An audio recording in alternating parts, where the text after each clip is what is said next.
നമസ്കാരം. ഇന്ന് ഞാൻ സംസാരിക്കാൻ പോകുന്നത് ഒരു വളരെ ചെറുതായിട്ട് ഒരു ഷോപ്പിൽ വന്ന് ജോലിക്ക് നിന്നൊരു പയ്യൻ. എന്നിട്ട് കുറച്ച് നാൾ പണിയെടുത്ത് എന്നിട്ട് അവൻ ആ ഷോപ്പ് വാങ്ങി ഇപ്പോൾ വളരെ നന്നായിട്ട് ആ ഷോപ്പ് റൺ ചെയ്തുകൊണ്ടിരിക്കണം. അപ്പോൾ എനിക്കത് കേട്ടപ്പോൾ എന്നോട് പയ്യൻ ആ കഥ പറഞ്ഞപ്പോൾ എനിക്ക് തോന്നി നമ്മുടെ ഓഡിയൻസിനോട് പറഞ്ഞാൽ എന്തുകൊണ്ട്. കാരണം നമ്മുടെ നാട്ടിൽ എപ്പോഴും ഉള്ളൊരു കാര്യമാണ് ഇവിടെ എന്ത് തരത്തിൽ എൻ്റെ ഇൻകം വർദ്ധിപ്പിക്കുക, അല്ലാന്നുണ്ടെങ്കിൽ എനിക്ക് എങ്ങനെ ഒരു ബിസിനസ് തുടങ്ങാം. ഇതെപ്പോഴും നമുക്ക് പല ആൾക്കാർക്ക് ഇത് ആഗ്രഹം ഉണ്ടാകും, പക്ഷേ ഇതെങ്ങനെ ചെയ്തെടുക്കണം എന്നുള്ളത് പലപ്പോഴും ഉണ്ടാവില്ല. അല്ലെങ്കിൽ എല്ലാവരും എൻ്റെ അടുത്ത് കാശില്ല, എനിക്കെങ്ങനെ ചെറുതായിട്ട് തുടങ്ങാൻ പറ്റും എന്നുള്ളത് വലിയൊരു പ്രശ്നമാണ്.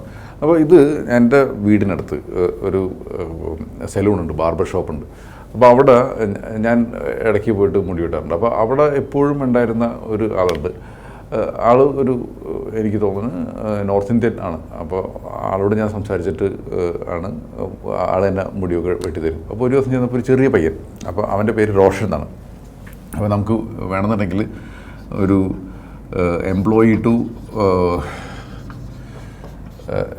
എംപ്ലോയർ എങ്ങനെ ആവാം എന്നുള്ളതിനെ കുറിച്ചിട്ടാണ് ഇന്ന് പറയാൻ പോണത്. അപ്പോൾ ഇതിൽ എപ്പോഴും ഞാനീ പറഞ്ഞത് വളരെ ഹമ്പിളായിട്ടുള്ള ഒരു ഷോപ്പിനെ കുറിച്ചിട്ടാണ്. അപ്പോൾ ആൾ റോഷൻ എന്ന് പറഞ്ഞ ഒരു പയ്യനാണ് ഇപ്പോൾ അവിടെ നിൽക്കുന്നത്. അപ്പോൾ ഞാൻ റോഷനോട് സംസാരിച്ചു. അപ്പോൾ റോഷൻ എന്നോട് പറഞ്ഞിങ്ങനെ മുടിവെട്ട ടൈമിൽ എന്നോട് ഇപ്പോൾ ആൾ പറഞ്ഞ് ഞാനിപ്പോൾ ഇതിൻ്റെ ഓണറാണ്, ഞാൻ തന്നെയാണ് ഇത് റൺ ചെയ്യണമെന്ന് പറഞ്ഞു. അപ്പോൾ അങ്ങനെയാണ് ഞങ്ങൾ കോൺവെർസേഷൻ തുടങ്ങിയത്.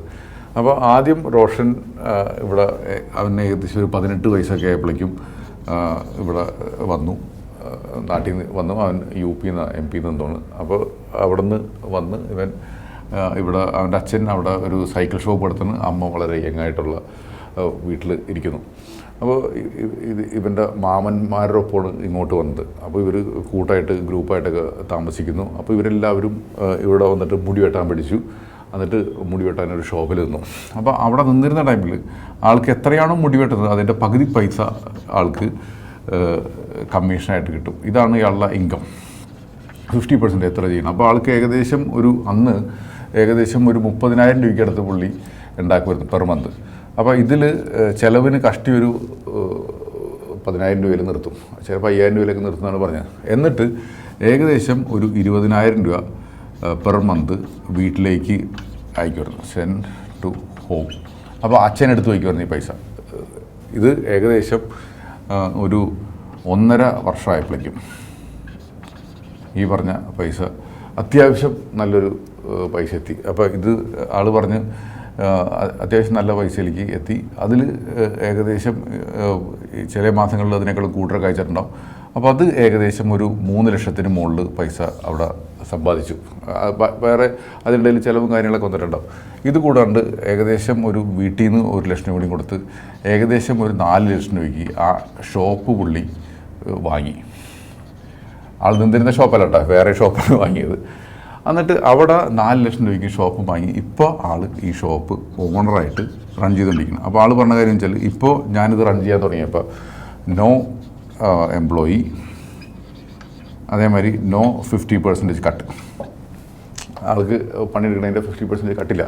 അപ്പോൾ ആൾ തന്നെയാണ് ഇത് വർക്ക് ചെയ്തുകൊണ്ടിരിക്കുന്നത്. അപ്പോൾ പണ്ട് ആൾ പണിയെടുത്തിരുന്ന ടൈമിൽ ആൾ അവിടെ ഷോപ്പിൽ പോയിട്ട് ഏകദേശം ഒരു 9 മണി തുടങ്ങിയിട്ട് ഏകദേശം അവിടെ ഒരു 7 മണി ഒക്കെയാണ് താമസിച്ചത്. ഇപ്പോൾ പുള്ളി പറഞ്ഞ് ഞാനിപ്പോൾ 8 മണിക്ക് കട തുറക്കും, എന്നിട്ട് ഏകദേശം ഒരു 10 മണി വരെ കട റൺ ചെയ്തുകൊണ്ടിരിക്കും. അപ്പോൾ അതിൽ നിന്ന് നല്ല കാശുണ്ടാക്കുന്നുണ്ട്. ഇപ്പോൾ ഞാൻ അവിടെ പണ്ടൊക്കെ മുടി വെട്ടാൻ ചെന്നിരിക്കുന്ന ടൈമിൽ എന്നോട് മുടി മാത്രം വെട്ടിക്കൊള്ളുമായിരുന്നു. ഇപ്പോൾ ഇയാൾ പറയുന്നത് മസാജ് ചെയ്തുകൂടെ, അല്ലെങ്കിൽ ആ ട്രീറ്റ്മെൻറ്റ് ചെയ്തുകൂടെ, എന്നെ കൊണ്ട് ഡൈ ചെയ്യിപ്പിക്കാൻ പോലും പുള്ളി എന്നെ കൺവിൻസ് ചെയ്യാൻ തോന്നിയിരിക്കുകയാണ്. അപ്പോൾ നമ്മൾ പണ്ടാണെന്നുണ്ടെങ്കിൽ 120 രൂപയിൽ പരിധി തീരുന്നത് ആളിപ്പോൾ എങ്ങനെയെങ്കിലും ഒരു 700 രൂപയ്ക്കുള്ള പണി എടുപ്പിക്കുന്നുണ്ട്. അത് കാരണം ഇയാളുടെ തന്നെ കടയുള്ള. അപ്പോൾ ആൾ നന്നായിട്ട് ചെയ്യുന്നുണ്ട്. പക്ഷേ ഇതിനേക്കാളും മിടുക്കനായിട്ട് പുള്ളി കാര്യം ചെയ്ത കാര്യം വെച്ചാൽ ഇവിടെ എങ്ങനെയെങ്കിലും പുള്ളി അന്ന് 30,000 രൂപ ഉണ്ടാക്കിയിട്ട് ആ 20,000 രൂപ സേവ് ചെയ്യാൻ കാണിച്ച മനസ്സാണ്. കാരണം നമ്മുടെ നാട്ടിൽ പലപ്പോഴും ഉണ്ടാവുന്ന കാര്യം വെച്ചാൽ 30,000 രൂപ ശമ്പളം കിട്ടിക്കഴിഞ്ഞാൽ അത് 30,000 രൂപ മൊത്തം തീർക്കും. അല്ലാതെ ചിലപ്പോൾ ഇനീഷ്യൽ ടൈമിൽ 15,000 രൂപ ശമ്പളം കിട്ടുന്ന ടൈമിൽ അതിൽ എന്ത് സേവ് ചെയ്യണമെന്ന് പല ആൾക്കാർക്കും ആലോചിക്കാൻ പറ്റില്ല. ഇപ്പോൾ ആളിതിൽ SIP ഒന്നും ചെയ്തിട്ടില്ല കേട്ടോ. ഇതിൽ SIP ആണെങ്കിൽ കുറച്ചും കൂടി നന്നായി തന്നെ, പക്ഷേ അത് വിട്ടേക്ക്. പക്ഷേ എന്നിരുന്നാലും SIP-നേക്കാൾ ഇൻവെസ്റ്റ്മെൻറ്റിനേക്കാൾ ഏറ്റവും ഇമ്പോർട്ടൻറ്റ് കാര്യം കിട്ടുന്ന പൈസ സേവ് ചെയ്യാൻ പഠിക്കുക എന്നുള്ളതാണ് ഏറ്റവും ഇമ്പോർട്ടൻ്റ് ആയിട്ടുള്ള കാര്യം. നമ്മുടെ യങ്സ്റ്റേഴ്സിന് എല്ലാവർക്കും ചെയ്യാവുന്ന കാര്യമാണ് ഇതെല്ലാവരും. അപ്പോൾ ഇതിൽ ചിലപ്പോൾ അവർ പറഞ്ഞു ഞാൻ IT കമ്പനിയിലാണ് വർക്ക് ചെയ്യണത്, എനിക്ക് സേവ് ചെയ്താൽ എനിക്കൊരു IT കമ്പനി റൺ ചെയ്യാൻ പറ്റില്ല എന്ന്. പക്ഷേ നമുക്ക് ഒന്ന് ക്രിയേറ്റീവായിട്ടൊക്കെ ആലോചിച്ച് കഴിഞ്ഞാൽ ഇതേമാതിരി ചെയ്യാവുന്ന ഓപ്ഷൻസൊക്കെ ഉണ്ട്. അപ്പോൾ റോഷൻ്റെ കഥ എനിക്ക് ഭയങ്കരമായിട്ട് ഇൻസ്പയർ ആയിട്ടുള്ള കാര്യം എന്ന് വെച്ചാൽ ആൾ ഇവിടെ വന്ന് ഹമ്പിളായിട്ട് തുടങ്ങി, എന്നിട്ട് ഇപ്പോൾ ഷോപ്പ് റൺ ചെയ്ത് പിടിക്കുക. അപ്പോൾ എന്നോട് തന്നെ പറയുന്നത് ഇനി എൻ്റെ പ്ലാൻ എന്ന് വെച്ചാൽ ഇതിൽ നിന്നും ചിലവൊന്നും കൂട്ടാതെ ഈ ചിലവിനെ നിർത്തിയിട്ട് കുറച്ചും കൂടിയും പൈസ, ഇപ്പോൾ ഏകദേശം ആൾ എന്നോട് പറഞ്ഞനുസരിച്ചാണെങ്കിൽ ഏകദേശം ഒരു 70,000 രൂപയ്ക്ക് അടുത്ത് പുള്ളി ഉണ്ടാക്കുന്നുണ്ട് പെർ മന്ത്. അപ്പോൾ ആളെങ്ങനെയെങ്കിലും ഒരു 50,000 രൂപയ്ക്ക് കൂടുതൽ സേവ് ചെയ്യുന്നതാണ് പുള്ളി പറഞ്ഞത്. ഇത്രയും രൂപ സേവ് ചെയ്ത് കഴിഞ്ഞാൽ ഇനി പുള്ളിക്ക് ഇതേമാതിരി തന്നെ കുറേ കടകൾ കണ്ടുവച്ചിട്ടുണ്ട് അത്രേ. ആ കടകൾ ഇങ്ങനെ വാങ്ങാനും അതേമാതിരി ആളുടെ നാട്ടിൽ നിന്ന് വേറെ യങ്സ്റ്റേഴ്സായ പിള്ളേരെ കൊണ്ടുവന്ന് നിർത്തി ഈ പണി പഠിപ്പിച്ചിട്ട് അവരോരോ ഷോപ്പിൽ നിർത്താനാണ് ആൾ നോക്കുന്നത്. അങ്ങനെ ഒരു 2-3 വർഷം കഴിഞ്ഞാൽ അങ്ങനെ ചെയ്യണമെന്നാണ് പുള്ളി പ്ലാൻ ചെയ്തിരിക്കുന്നത്. ഇതെല്ലാവരും ഒരു ഹമ്പിൾ സ്റ്റാർട്ടല്ലേ, ഒരു ഹമ്പിൾ ഡ്രീം അല്ലേ. അതിൽ നിന്നൊരു ഹമ്പിൾ ഡ്രീം അല്ല, humble start and bigger dream അങ്ങനെ വെച്ച് നോക്കിക്കഴിയുമ്പോഴല്ലേ ഇതെല്ലാം നടക്കുന്നത്. ഞാൻ വലിയ മോട്ടിവേഷനിലേക്കൊന്നും കിടക്കുന്നില്ല. പക്ഷേ നമ്മൾ ഇതേമാതിരി പൈസ മാനേജ് ചെയ്ത് ചിലപ്പോൾ നമ്മളെല്ലാവരും നിൽക്കുമ്പോൾ ചിലപ്പോൾ ചെറിയൊരു ജോലിയിലായിരിക്കും നമ്മൾ തുടങ്ങുന്നത്. പക്ഷേ നമുക്ക് അതിൽ ഒരു ആഗ്രഹമുണ്ട്. ആ ആഗ്രഹത്തിനൊത്ത് നമ്മൾ ആക്ഷൻ എടുക്കുകയാണെന്നുണ്ടെങ്കിൽ നമുക്ക് എല്ലാവർക്കും ഇത്തരം കാര്യങ്ങൾ ചെയ്തെടുക്കാൻ പറ്റുന്നതാണ് എനിക്ക് തോന്നുന്നത്. അപ്പോൾ ഇതൊരു മുടിവെട്ട് പഠിച്ചിട്ട് മുടിവെട്ട് കടയിൽ നിന്നിട്ട് ആ മുടിവെട്ട് കട ഓണറായിട്ടുള്ള അവൻ്റെ കഥ എന്ന് മനസ്സിലാക്കണ പോലെ തന്നെ നിങ്ങൾ ചിലപ്പോൾ വർക്ക് ചെയ്യണത് ഒരു ഹോട്ടലിലായിരിക്കും, അല്ലെങ്കിൽ ഒരു ഓട്ടോ ഓടിക്കുകയായിരിക്കും. അത് ഓട്ടോ ഓണർ ആവാൻ ശ്രമിക്കുക, അല്ലാതെ നിങ്ങൾ IT കമ്പനിയിലായിരിക്കും വർക്ക് ചെയ്യണത്. എന്നിട്ട് ആ IT കമ്പനിയിൽ നിന്ന് നിങ്ങൾക്ക് ഇതേമാതിരി സേവ് ചെയ്തിട്ട് ഇനി നിങ്ങൾക്ക് ഒരു ചെറിയൊരു ഡിജിറ്റൽ മാർക്കറ്റിംഗ് കമ്പനി തുടങ്ങാമല്ലോ. ഇതെല്ലാവരും ഡിജിറ്റൽ മാർക്കറ്റിംഗ് കമ്പനി തുടങ്ങാനായിട്ട് അത്ര വലിയ കാശൊന്നും വേണ്ട, നല്ല ക്ലയൻസ് മതി, ആ പണി അറിഞ്ഞാൽ മതി, നമുക്കിത് ചെയ്ത് കൊടുക്കാൻ പറ്റും. അപ്പോൾ ഇത് ഓരോരുത്തർക്കും ചെയ്യാൻ പറ്റട്ടെ എന്ന് പ്രാർത്ഥിക്കുന്നു.